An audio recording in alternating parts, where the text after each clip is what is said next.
Hello everyone, welcome to MS studies में आपका स्वागत है। आज मैं क्लास 8वीं का विज्ञान का कुछ ऑब्जेक्टिव प्रश्न लेकर आए हैं। तो चलिए दोस्तों, इस ऑब्जेक्टिव प्रश्न को हल करते हैं। तो ये रहा आप लोगों को स्क्रीन में पहला प्रश्न। सजीव के शरीर की संरचनात्मक और कार्यात्मक इकाई है। तो इसका ऑप्शन है पहला कोशिका, दूसरा कोशिका भित्ति, तीसरा ऊतक, चौथा कोशिका झिल्ली। फिर से प्रश्न पढ़ रहे हैं। सजीव के शरीर की संरचनात्मक और क्रियात्मक इकाई है। तो पहला ऑप्शन है कोशिका, दूसरा कोशिका भित्ति, तीसरा ऊतक, चौथा कोशिका झिल्ली। तो इसका सही आंसर क्या होगा, बताइए आप लोग। तो इसका सही आंसर होगा पहला कोशिका। क्या होगा, कोशिका। सजीव की शरीर की संरचनात्मक और क्रियात्मक इकाई को क्या कहते हैं, कोशिका कहते हैं। मतलब सभी जीव कोशिका से ही मिलकर के बने होते हैं। तो इसलिए सजीव के शरीर की संरचनात्मक और क्रियात्मक इकाई क्या है, कोशिका है। इसी प्रकार अगला प्रश्न दूसरा आपके स्क्रीन में लिखा हुआ है, एक अधातु जो सबसे कठोर होता है। तो इसका ऑप्शन है आयोडीन, दूसरा गंधक, तीसरा नाइट्रोजन, चौथा हीरा। एक अधातु जो सबसे कठोर होता है, इसका ऑप्शन है आयोडीन, दूसरा गंधक, तीसरा नाइट्रोजन, चौथा हीरा। तो इसका सही आंसर क्या होगा, हीरा। हीरा एक ऐसा अधातु है जो क्या होता है, सबसे कठोर होता है। मतलब धातु से भी अधिक कठोर होता है हीरा। इसी प्रकार अगला तीसरा प्रश्न आपके स्क्रीन में, बीमारी पैदा करने वाली सूक्ष्म जीवों को नष्ट करने अथवा उनकी वृद्धि को रोक देने का काम करने वाली औषधि है। तो पहला ऑप्शन है प्रतिरक्षी, दूसरा प्रतिजैविक, तीसरा रोगजनक, चौथा रोगवाहक। फिर से प्रश्न पढ़ रहे हैं, बीमारी पैदा करने वाली सूक्ष्म जीव, मतलब बीमारी पैदा करने वाले सूक्ष्म जीव को नष्ट करने अथवा उनकी वृद्धि को रोक देने, मतलब उसको बढ़ने से रोक देने का काम करने वाला एक औषधि है। तो इसका ऑप्शन प्रतिरक्षी पहला, दूसरा प्रतिजैविक, तीसरा रोगजनक, चौथा रोगवाहक। तो इसका सही आंसर क्या होगा, बताइए। तो इसका सही आंसर होगा दूसरा प्रतिजैविक। प्रतिजैविक को अंग्रेजी में एंटीबायोटिक कहते हैं। तो एंटीबायोटिक क्या करता है, बीमारी जो पैदा करने वाले जो सूक्ष्मजीव होता है उसे नष्ट कर देता है और वृद्धि होने से रोकता है। इसी प्रकार अगला प्रश्न है चौथा, लोहे के पुलों को जंग से बचाने के लिए किस धातु का विद्युत लेपन किया जाता है। पहला ऑप्शन है क्रोमियम, दूसरा चांदी, तीसरा जिंक, चौथा टिन। लोहे के पुलों को जंग से बचाने के लिए किस धातु का विद्युत लेपन किया जाता है, मतलब लोहे के ऊपर परत चढ़ाया जाता है, किस धातु का। तो पहला ऑप्शन है क्रोमियम, दूसरा चांदी, तीसरा जिंक, चौथा टिन। इसका सही आंसर क्या होगा, तीसरा जिंक। लोहे के पुलों में मतलब जिंक का विद्युत लेपन किया जाता है जंग से बचाने के लिए।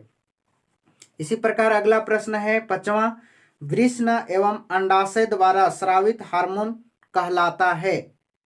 वृषण एवं अंडाशय द्वारा स्रावित हार्मोन कहलाता है। तो इसका ऑप्शन है थायरोक्सिन, दूसरा लैंगिक हार्मोन, तीसरा इंसुलिन, चौथा एड्रीनेलिन। इसका सही आंसर क्या होगा, बताइए आप लोग। तो दूसरा लैंगिक हार्मोन। क्या होगा, लैंगिक हार्मोन वृषण अंडाशय द्वारा स्रावित हार्मोन कहलाता है। इसी प्रकार अगला प्रश्न है छठा आप लोगों के स्क्रीन में, गिरते हुए आम पर कौन सा बल लगता है। गिरते हुए आम पर कौन सा बल लगता है। पहला ऑप्शन है चुंबकीय बल, दूसरा पेशीय बल, तीसरा गुरुत्वाकर्षण बल, चौथा विद्युत बल। इसका सही आंसर क्या होगा, गिरते हुए आम पर कौन सा बल लगता है। पहला चुंबकीय बल, पेशीय बल, तीसरा गुरुत्वाकर्षण बल, चौथा विद्युत बल।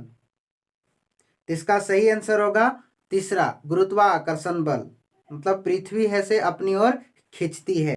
इसी प्रकार सातवां प्रश्न आप लोगों के स्क्रीन में, कागज के कप में पानी डालकर गर्म करने पर क्या होगा। जब कागज के कप में पानी डालकर गर्म करने पर क्या होगा। पहला ऑप्शन है कागज का कप जल जाएगा। दूसरा ऑप्शन है कागज का कप नहीं जलेगा। तीसरा कागज नीचे से फट जाएगा। चौथा इनमें से कोई नहीं। तो इसका सही आंसर क्या होगा बताइए आप लोग। इसका सही आंसर होगा दूसरा, कागज का कप नहीं जलेगा। इसी प्रकार 8वां प्रश्न है, वह प्रक्रम जिसके अंतर्गत कोई जीवधारी अपने जैसे दूसरे जीवधारियों को उत्पन्न कर सकता है कहलाता है। पहला उत्सर्जन, दूसरा जनन, तीसरा अनुकूलन, चौथा पोषण। मतलब वह प्रक्रम जिसके अंतर्गत कोई जीवधारी है से अपने जैसे दूसरे जीवधारियों को उत्पन्न कर सकता है, मतलब अपने ही जैसा कोई संतान उत्पन्न कर सकता है, क्या कहलाता है। उत्सर्जन, दूसरा जनन, तीसरा अनुकूलन, चौथा पोषण। तो इसका सही आंसर क्या होगा बताइए। दूसरा जनन। जनन क्या कहलाता है, मतलब वह प्रक्रम जिसके अंतर्गत कोई जीवधारी है से अपने जैसा ही संतान उत्पत्ति करते हैं, उसे क्या कहते हैं, जनन कहते हैं। इसी प्रकार अगला प्रश्न है, नावा इंद्रधनुष बनने के पीछे कौन सी प्रक्रिया निहित है। तो इसका पहला ऑप्शन है परावर्तन, दूसरा अपवर्तन, तीसरा वर्ण विक्षेपण, चौथा पार्श्व परावर्तन। तो बताइए इसका सही आंसर। इसका सही आंसर होगा तीसरा, वर्ण विक्षेपण। वर्ण विक्षेपण के कारण ही क्या होता है, इंद्रधनुष बनता है। अगला प्रश्न है 10वां, रवि फसल का उदाहरण है। रवि फसल का उदाहरण है, पहला ऑप्शन धान, दूसरा मकई, तीसरा गेहूं, चौथा सोयाबीन।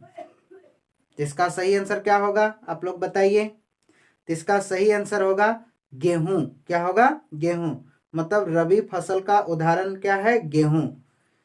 अगला प्रश्न है 11वां, सूर्य का सबसे बड़ा ग्रह है। सूर्य का सबसे बड़ा ग्रह है।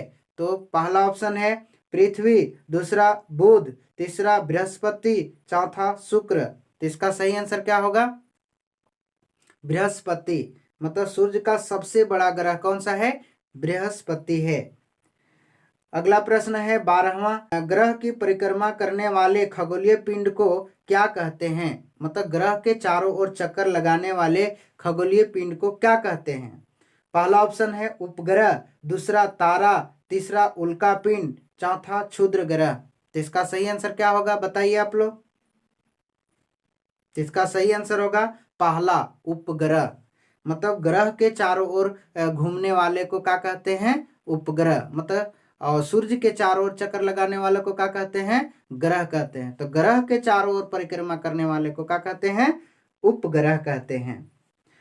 इसी प्रकार अगला 13वां प्रश्न, जोरों की वर्षा के कारण मैदान गीला हो जाने पर बिना जूते पहने फुटबॉल खेल रहे खिलाड़ियों के लिए घर्षण, खाली जगह।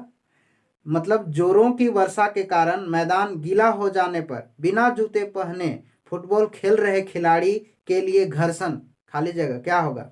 पहला ऑप्शन है कम हो जाएगा, दूसरा अधिक हो जाएगा, तीसरा कोई फर्क नहीं पड़ेगा, चौथा 1 और 2 दोनों होगा।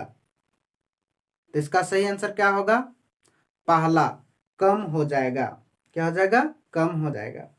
इसी प्रकार 14वां प्रश्न, प्लास्टिक अपशिष्ट को पुनः चक्रित करने के लिए 4R सिद्धांत है। प्लास्टिक अपशिष्ट को पुनः चक्रित करने के लिए, मतलब दोबारा फिर से उसको बनाने के लिए या पुनः चक्रित करने के लिए 4R सिद्धांत है। तो पहला ऑप्शन है उपयोग कम करना, पुनः उपयोग करना, पुनः चक्रित करना, पुनः प्राप्त करना। दूसरा ऑप्शन है पुनः इकट्ठा करना, नई आकृति देना, सुधार करना, दोबारा जोड़ना। तीसरा ऑप्शन है फिर से सजाना, पुनः चक्रित करना, पुनः इकट्ठा करना, दोबारा जोड़ना। चौथा ऑप्शन है इनमें से कोई नहीं। तो इसका सही आंसर क्या होगा, पहला, उपयोग कम करना, पुनः उपयोग करना, पुनः चक्रित करना, पुनः प्राप्त करना। इसी प्रकार अगला 15वां प्रश्न, टीन के 2 डिब्बे और डोरी से बने खिलौना टेलीफोन से जब 2 व्यक्ति बोलने सुनने की क्रिया करते हैं तब एक दूसरे की बात सुनाई देती है। इनमें ध्वनि का संचरण होता है। मतलब किसके माध्यम से संचरण होता है। मतलब टीन के 2 डिब्बा और डोरी से बने खिलौना टेलीफोन से जब दो व्यक्ति बोलने सुनने की क्रिया करता है, बोलने सुनने की क्रिया करता है, इस तरह से यहाँ पर कान में लगा करके और एक बोलेगा मुंह में लगा करके, ठीक है। तो इस तरह से करता है, तब एक दूसरे की बात सुनाई देती है। तो इनमें ध्वनि का संचरण होता है। पहला ऑप्शन है वायु के माध्यम से, दूसरा डोरी के माध्यम से, तीसरा पानी के माध्यम से, चौथा डिब्बे के माध्यम से। तो इसका सही आंसर क्या होगा, आप लोग बताइए। तो इसका सही आंसर होगा दूसरा, डोरी के माध्यम से, मतलब उस रस्सी के माध्यम से उसके कानों तक ध्वनि है से संचरित होगी, मतलब पहुंचेगा। इसी प्रकार अगला प्रश्न है 16वां, निम्नलिखित में कौन सा कथन सही नहीं है। तो ऑप्शन है समान विद्युत आवेश एक दूसरे को प्रतिकर्षित करते हैं, दूसरा असमान विद्युत आवेश एक दूसरे को आकर्षित करते हैं, मतलब खींचते हैं, तीसरा चालक धातुओं द्वारा विद्युत आवेश स्थानांतरित किया जा सकता है, चौथा समान विद्युत आवेश एक दूसरे को आकर्षित करते हैं, मतलब खींचते हैं। तो इसका सही आंसर क्या होगा, चौथा, मतलब इसमें कौन सा कथन सही नहीं है। तो सही नहीं कौन है, समान विद्युत आवेश एक दूसरे को आकर्षित करते हैं। 17वां, झारखंड के अनेक जगहों पर भूमि के अंदर आइसोनोप्राइट नामक खनिज पाए जाने के कारण भूमिगत जल किस तत्व से विषाक्त हो जाता है। पहला ऑप्शन है आर्सेनिक, दूसरा पारा, तीसरा फास्फोरस, चौथा सीसा। तो इसका सही आंसर क्या होगा, आर्सेनिक। तो आर्सेनिक के कारण है से क्या होता है, भूमिगत जल विषाक्त हो जाता है, जहरीला हो जाता है। इसी प्रकार अगला प्रश्न है 18वां, रांची शहर हेतु वाहनों में उपयोग के लिए सबसे कम प्रदूषक ईंधन के रूप में आप किस ईंधन का चयन करेंगे। पहला ऑप्शन है पेट्रोल, दूसरा डीजल, तीसरा सीएनजी, चौथा मिट्टी का तेल। तो इसका सही आंसर होगा तीसरा, सीएनजी, कंप्रेस्ड नेचुरल गैस ना। 19वां प्रश्न अगला, ब्रेड यानी डबल रोटी या इडली फूल जाती है, इसका कारण है। पहला ऑप्शन है उष्णता, दूसरा पीसना, तीसरा इष्ट कोशिकाओं की वृद्धि, चौथा फेंटने के कारण। मतलब ब्रेड डबल रोटी या इडली फूल जाती है, किसके कारण, उष्णता के कारण, पीसना के कारण, तीसरा इष्ट कोशिकाओं की वृद्धि के कारण, फेंटने के कारण। इसका सही आंसर होगा तीसरा, इष्ट कोशिकाओं की वृद्धि के कारण। इसी प्रकार अगला प्रश्न है 20वां, सूक्ष्म जीवों द्वारा होने वाले ऐसे रोग जो एक संक्रमित व्यक्ति से स्वस्थ व्यक्ति में वायु, जल, भोजन या कायिक संपर्क द्वारा फैलते हैं, क्या कहलाते हैं। पहला ऑप्शन है संचरणीय रोग, दूसरा असंचरणीय रोग, तीसरा मानव रोग, चौथा उपयुक्त सभी। तो इसका सही आंसर होगा पहला, संचरणीय रोग। मतलब संचरणीय रोग क्या होता है, एक संक्रमित व्यक्ति से स्वस्थ व्यक्ति के शरीर में से फैलता है, ठीक है, तो उसे संचरणीय रोग कहते हैं। तो ये वीडियो आप लोगों को अच्छा लगे तो जरूर लाइक करें और अपने दोस्तों के पास शेयर करें। और आप मेरे YouTube चैनल में नए हैं तो इस चैनल को जरूर सब्सक्राइब करें और बेल आइकन की घंटी को प्रेस करें, ताकि इसी तरह से आपको नए नए वीडियो मिलते रहे।